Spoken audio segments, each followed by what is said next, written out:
he wanted to make sure he didn't get caught up in any litigation there, saying, listen, it's alleged and it's just a joke. I don't really think this. But again, tongue in cheek from Arne Slot. He's not fazed. All these questions that are coming at him saying, "Oh, Mo Salah said this," and he doesn't care. He does not care. He's not really contracts have nothing to do with him. Exactly. He's only been in the club 5 minutes. Yeah, as well. He's selecting Salah every week because he's the best player in the Premier League. Mo Salah is either scoring or assisting every single week. Liverpool appear to be winning every single week. They've won 11 games. I think the next best teams won 7 in the Premier League. They are absolutely flying. It does not really matter one bit what's going on behind the scenes at the moment, because nothing seems to faze Liverpool, and they are playing some lovely, lovely football. I also think that Mo Salah is just having a laugh because he's just enjoying the whole thing. Now, I'm not saying he's deliberately trying to wind up the fans or nothing like that. But because Liverpool are playing so well, he's in, I want to say, the form of his life. He's just doing normal things. He's just having a play, just having a little, having a little dig here and there, just sort of dropping little nuggets, keep people on their toes, because I think he finds it quite exciting.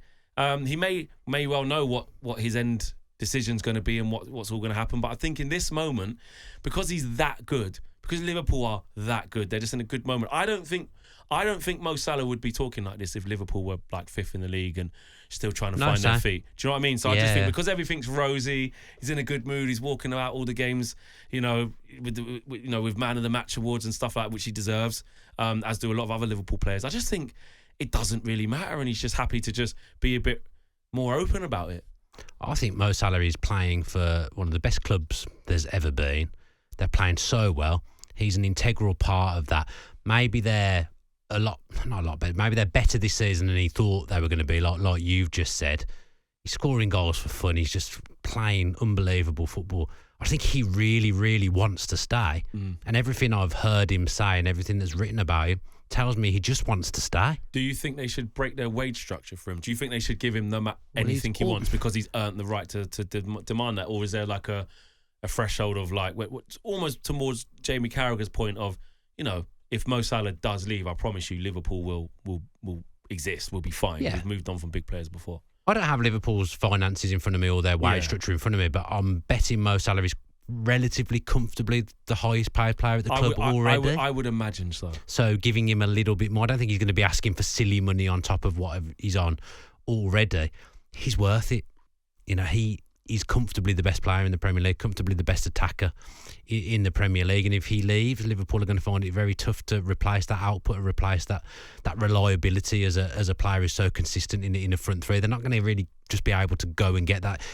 Someone who they're going to have to nurture and spend time on, I think, because they're not going to go and spend 100 million on someone Liverpool. And there isn't really someone ready-made who can just come in and do what Salah does. I think he's, whatever he wants really, he's worth it at this point. He's in such good condition and such good shape as well. He's showing no signs of slowing down.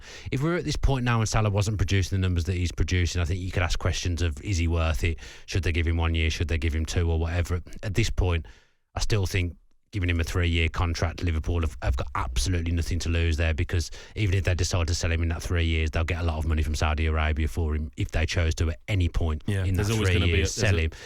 So there's talks that he's willing to accept a 1 year's extension. I think I read earlier something about accepting another year on the same terms. Liverpool, just get him signed up. Why would you not? Do not procrastinate. Well, away from Salah's contract, Slot was asked if his team are currently relying on Salah too much following his blistering start to the season. A bit, but only for the fact that he can, because he's also a human being, and it happened to him last season that he can get an injury as well. And since Federico Chiesa has had a difficult start to the club because of injuries, we don't really have a replacement for Mo. The good thing is that Harvey Elliott is getting fitter and fitter again, and he played this position many times as well. So I'm not afraid that Mo, his numbers will drop at all. But when it comes to an injury of him, then we are in a better position on the left wing than we are at the right. But the good thing is Federico is also training with us again, is getting back, and Harvey is getting back. So, but the best thing that can happen to us is that just Mo stays fit and keeps producing these numbers. Look, I think that Mo Salah is basically this question's only being posed because Mo Salah's so good. Like, if he plays in any team, he's going to have this type of output because he's that good. So it could always appear that, oh, you're relying on that guy too much. But what are you supposed to do? We play football, and that guy is world class, and he's a Premier League great. So yes, every single game he gets goals or he gets assists, and also the rest of the team has been absolutely brilliant. By the way, Yeah. you know, look at the likes of Luis Diaz this year. Look at the likes of Ryan Gravenberch this year. Look at Van Dijk as ever present. When he was fit as well. Konate, unbelievable. Keller has been unreal. People are forgetting the fact that Alisson's injured. The best keeper, the real best keeper in the Premier League. There's an argument for Keller to keep his place, you know. At 100%. And then, you know, they're talking about moving Alisson on, and I think they signed the keeper from Valencia, Mamardashvili. So he's going to, you know, but you're looking at Keller and you're going, you're too good to be a second choice goalkeeper. Yeah. So it's not like it's just been Mo Salah and he's carrying them through. Cody Gakpo's coming off the bench and back into form doing it. Szoboszlai done his bit. Trent, when he hasn't been injured, has come in. Curtis Jones has been phenomenal. McAllister. Connor Bradley against Real Madrid was out of this world. Like, every single man to it. Joe Gomez has had to come in, you know, out the cold and put in good performances. Every single one of them are pulling their weight. I think one thing that's getting a little bit overlooked is the man. Look, Salah is the talisman. Of course. There's no doubt. Because he's great. Yeah, he's one of the best players that's ever been seen in the Premier League, without a doubt. But actually, Slot's management of the front three has been really, really good. Diaz scored a hat-trick in the Champions League, and then I don't think he played the game after, because Gakpo's been functioning really well, whether he's played on the left-hand side or like he did at the weekend. I think that might have been the first time he played through the middle. Nunez has had a bit of time in chose Nunez to come in for certain games. Jota started the season off and scored a few goals. So his management of the front three has been absolutely stupendous. But whatever that front three is, it's always going to be Mo Salah on that right-hand side. But the way he's got that team working around Salah, they're functioning so well. They're so mean defensively. They don't look like they're going to concede goals. Going forward, they're such a well-oiled machine. Now they keep the ball really, really well. Szoboszlai plays one game as a 10. The next game it's Curtis Jones. Whoever's coming in is playing well, and you're right. They're buying into what Slot wants and how he wants Liverpool to play. But Slot's just mentioned it there.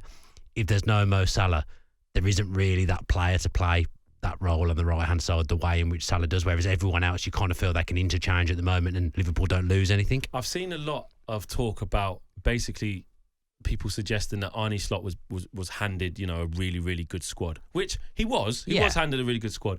But it comes from a sort of connotation where I feel like people are trying to downplay Slot's impact on this team, almost like anyone could have walked into that team because they're so good. Jurgen Klopp's given you all these embarrassment of riches, a good squad between, you know, youngsters up and coming, experienced winners, and some world-class players. So, you know, there's not really much to do. And I really push back on that because actually you could argue, you know, that team, you know, they wasn't looking as good as this last year. You know, yes, you can argue they had it in them, but why wasn't this happening last year in Jurgen Klopp's final year? You know, there was some things wrong there. Ryan Gravenberch was brought in last year, struggled. You know, it was Endo playing a lot in that position, McAllister, different types of situations. And look at Arne Slot, what he's done with Ryan Gravenberch. That was something Klopp wasn't able to do with that particular player. Yes, he's had another year to settle himself. I'm not saying it's all Klopp's fault, but what we shouldn't be doing is trying to sort of act as if Arne Slot has had a really, really easy job because Liverpool just got some good players. Because most people, after somebody is so iconic as Jurgen Klopp and impactful at the club as Jurgen Klopp, with all his ideologies, with all his principles, with his DNA all over Liverpool in the back room, because people forget what happens at the actual training complex, you know, day to day and all these things. This is all Klopp. Yeah. So to come in and change things, or maybe he didn't change that much but put his own style in, it's still a really, really big skill from Arne Slot to find just how much he needs to change and just how much he needs to keep the same. Yeah, look, he didn't walk into a sinking ship or a team that was coming towards the end or anything like that. But he hasn't walked into a team that was, you know, winning loads, and they fell away in the title challenge last year. He's walked into a team that won the Carabao Cup last season and finished third, quite a long way off Liverpool, Man City and Arsenal. But they were top for a little while, in the end, until about February, March, and then they fell away. Klopp was going to be leaving, and I think that did affect them, and had a barrage of injuries last season. Embarrassed as well. in the Europa League against Atalanta as well. Yeah, they got knocked out. You know. But Liverpool, a team and a club and a place that I've got a lot of time for. I think it's a magnificent football club, an unbelievable football club. But Slot has walked in and made them better. I'm not saying Klopp was doing a bad job or anything like that, but Slot has come in and he's made it better. So this is better than the wins with Klopp? No, I'm saying he's from they last were good. season. It's better than last season. It's a different kind of style of football, isn't it? And the way they're getting results is absolutely unparalleled. They would go behind in nearly every game last season. Now they just go ahead, and they're going to win when they go ahead. It's game over as soon as they go 1-0 up. But I think he's made it look easier than it should be, Slot, the way he's come in. And he's almost like Gravenberch is a prime example, someone who struggled a little bit last season, was in and out of the team. He's come in and gone, I'm going to build my midfield around you. You're exactly the type of profile of midfielder that I want. He's built the team around him. Things change, but Gravenberch in the main has played in that Liverpool midfield this season. He's just made what Klopp already had as a well-functioning, well-oiled machine. He's added his own little quirks to it, and he's made them better. Yeah.